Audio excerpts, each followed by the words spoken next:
We are continuing with the summaries of some of the novels of Charles Dickens.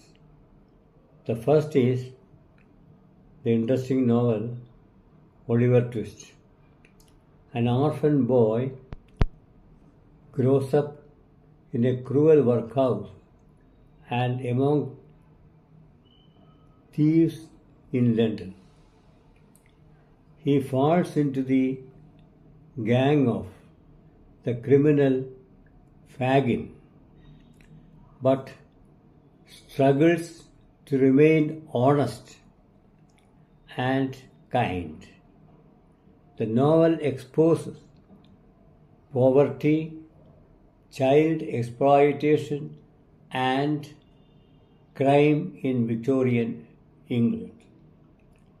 The crime and child exploitation is seen even now all over the world. Next is David Copperfield. This semi-autobiographical novel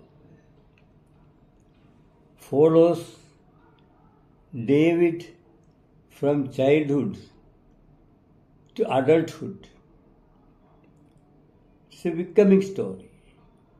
He faces hardship, cruel relatives, poverty, and disappointment, but eventually becomes a successful writer. Actually, a successful writer needs all these kinds of emotional setback to write something valuable. The book explores personal growth. So, as I told you, it's a becoming story. Friendship and resilience. Next is Great Expectations. Pip, a poor orphan, suddenly receives money from a mysterious benefactor, a gentleman. His ambitions lead him to a sort of pride and confusion before he learns the value of loyalty and affection. This is a dangerous situation. Money falls into the hands of a boy and he forgets everything and goes on spending in the way that he liked. Next is a very famous novel of Dickens, A Tale of Two Cities. Set during the French Revolution in London and Paris. The novel contrasts peace and violence, love and sacrifice. Sidney Carton, a troubled lawyer, redeems his wasted life through a final act of sacrifice. This is very interesting because a man, after realizing that he was doing something wrong, sacrifices his life to do good things. Next is a beautiful novel called Bleak House, a long legal case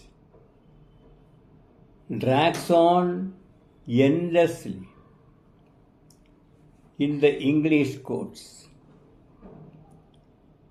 ruining many lives. Just imagine this particular theme has a universal appeal.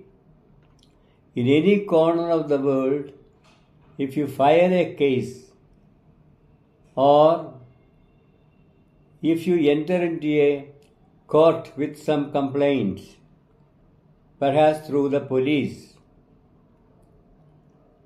you will be in a kind of confusion as the court will never decide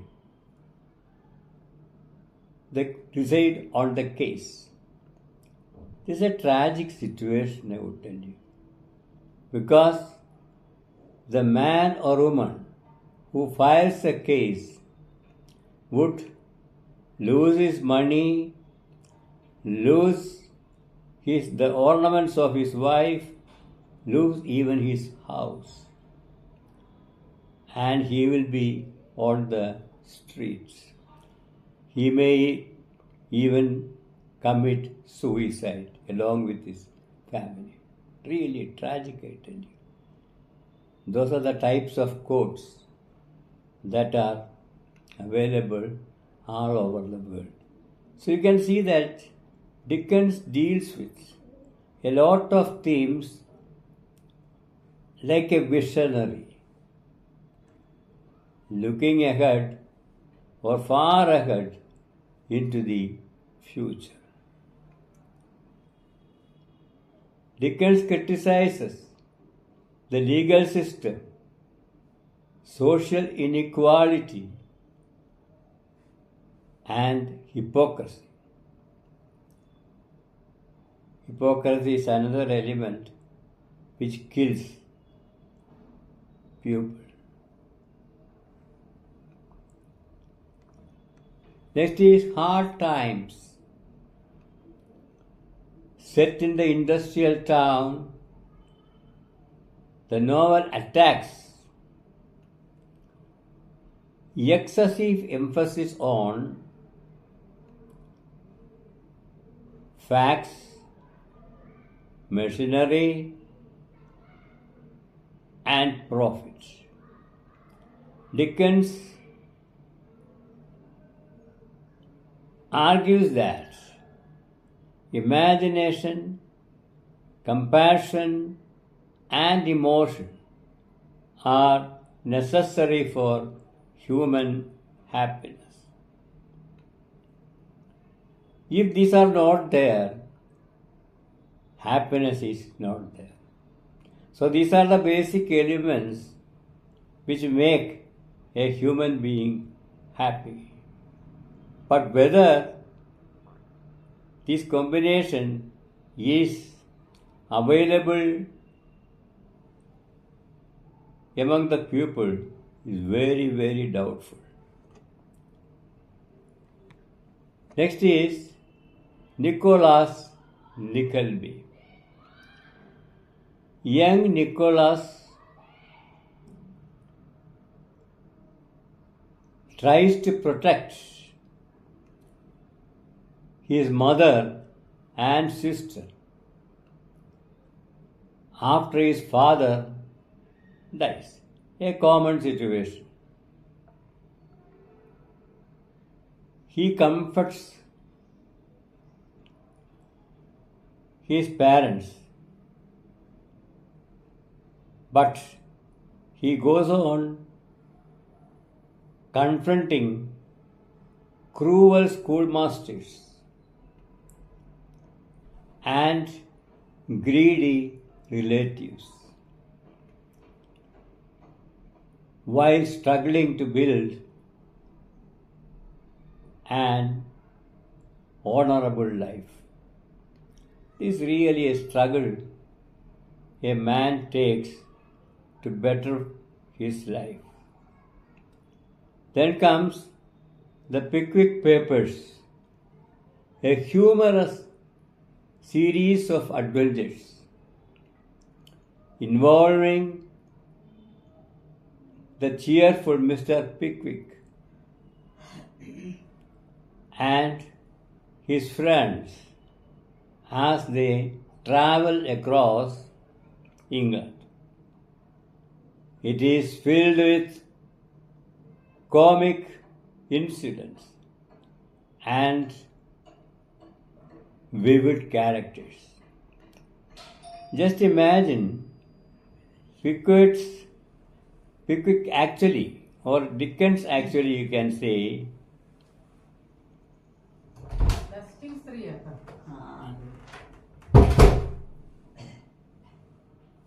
travels through a range of emotions and characters.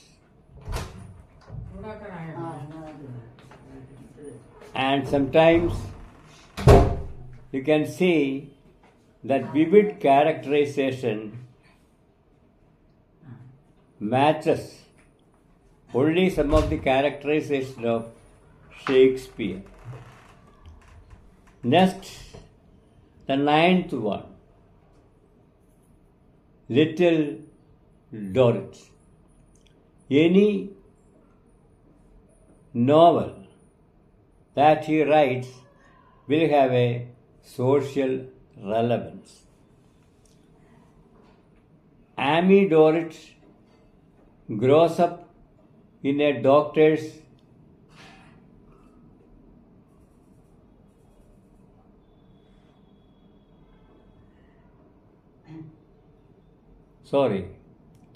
a debtor's prison where her father has been confined for years. This is very tragic because a daughter goes to the prison where her father is imprisoned. The novel examines imprisonment both literal and psychological. Literal we may understand, but the psychological dimension we may not. He criticizes bureaucracy and social pretensions.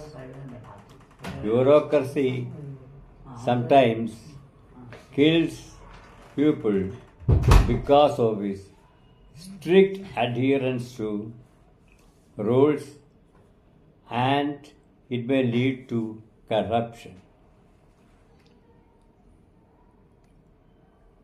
The next is the 10th one, Our Mutual Friend.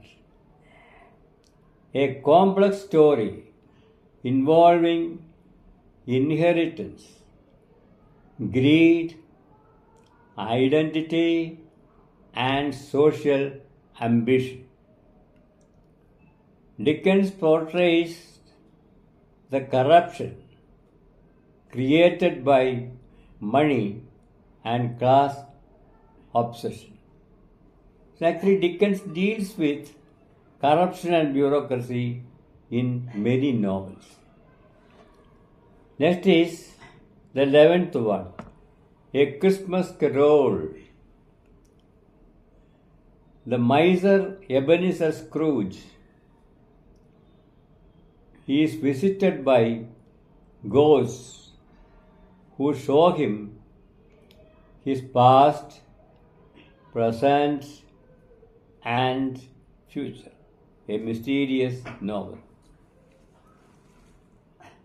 He realizes the emptiness of selfishness and transforms into a generous and compassionate man.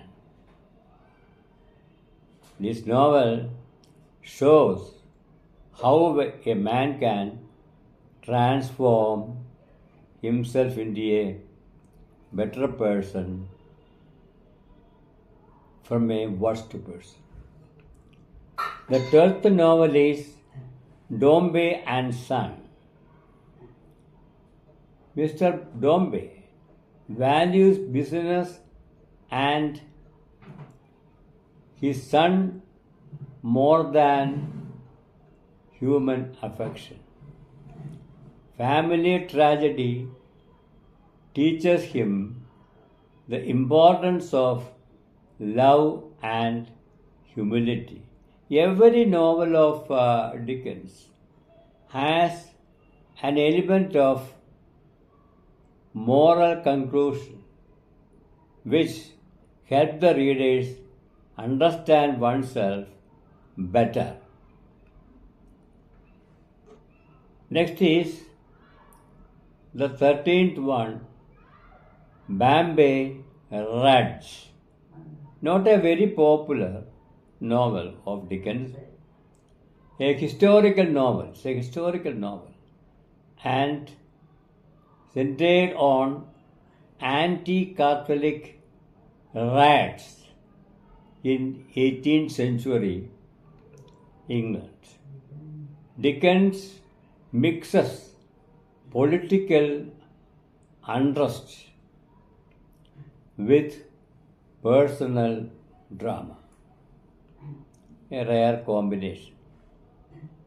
Next is the 14th one is Martin Chuzzlewit.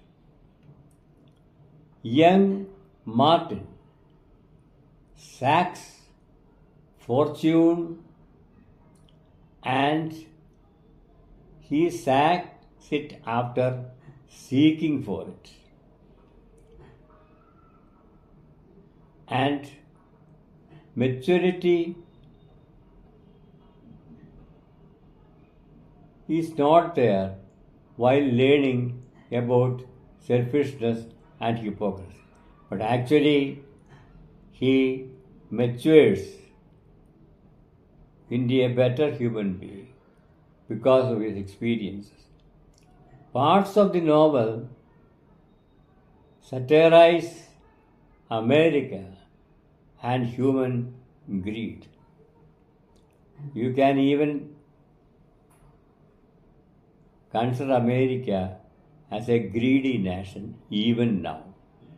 Making money is perhaps one of the most important aims of American people. But there is nothing wrong with it. But it is not proper to concentrate on money making. It is all transitory, the happiness. Next is the 15th one, the Old Curiosity Shop. Little Neil and her grandfather wander through England trying to escape poverty and the villainous Quilp. The novel became famous for its emotional portrayal of innocence and suffering. In all novels of Dickens, you can see suffering as a common thread that runs through the books. This was perhaps the nature of the 18th century. Now we stop this video and we'll pick up the rest of it later, and some videos will follow with more interesting stories. Thank you very much.